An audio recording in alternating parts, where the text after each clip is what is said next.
Firstly, welcome to Bewdley Pines Golf Club in the not so sunny Bewdley today.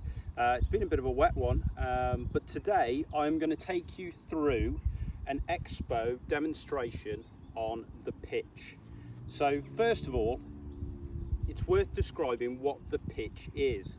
So when we talk about a pitch, we're talking about a shot that spends more time in the air than it does along the ground. Now when we're hitting a full shot, that's also the case. It does spend more time in the air than it would along the ground. But in this instance, we're talking about when it's at a closer distance. Usually a chip would hit the ground early and run. So a pitch is anywhere close to the green to within about 50 yards, depending on how far you do hit your wedges with a full shot. And in that instance, what we're trying to do, we're trying to get the ball up in the air and land softly on the green. So the ball flight should be very high. So we should be getting a high shot that's coming out. It's traveling more time in the air than it does on the ground. Once it lands, we're trying to get the ball to stop as quickly as possible. So with that in mind, when we're talking about the type of shot that we're hitting, we also need to discuss the type of club that we would use.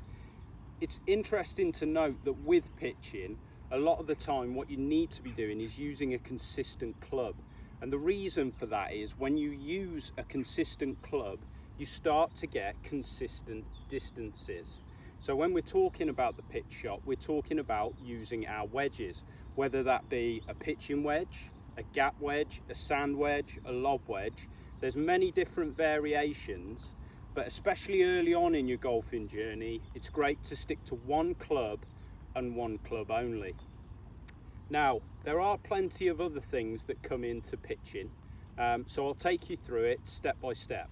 So the first thing that we need to discuss is the actual aim. So when we aim in pitching, we're absolutely similar to what we would normally be doing. So when we're aiming, the whole idea is to still be square with the club, with the path of the target that we're trying to hit to up on the green. In terms of the hold, this is extremely important when it comes to this shot. So the hold, we'll be looking at a very simple hold, very simple and exactly the same as what you would do on your full swing. So we're looking at the V's coming up through the right shoulder with both the right and the left hand. So that's what we're looking for there.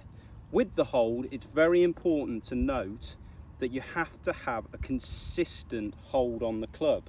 So in this instance, I'm about an inch below the grip, and I want that to stay consistent throughout all of my different pitch shots.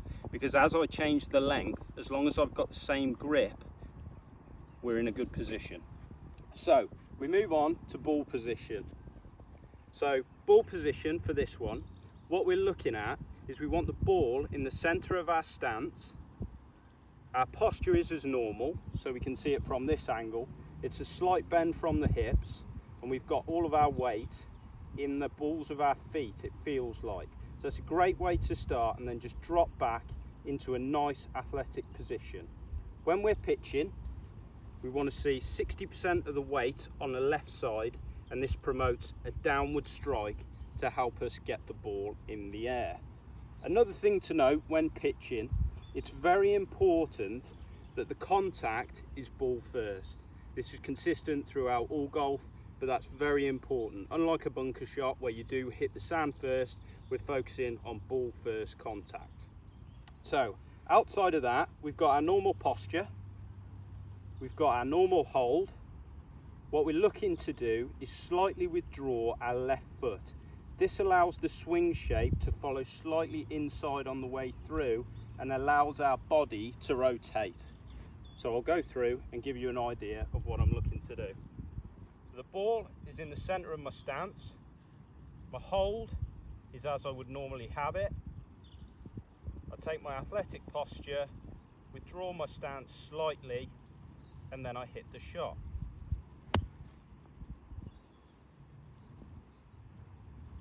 It's worth noting that when we're hitting the pitch shot, we're trying to get our left arm parallel to the ground and create a 90-degree angle.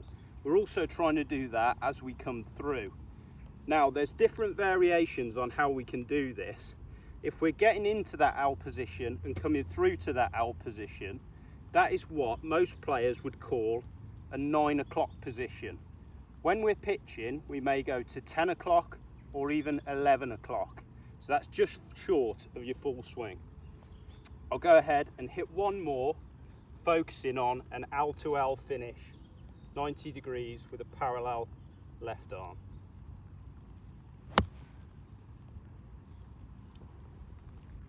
Thanks for watching.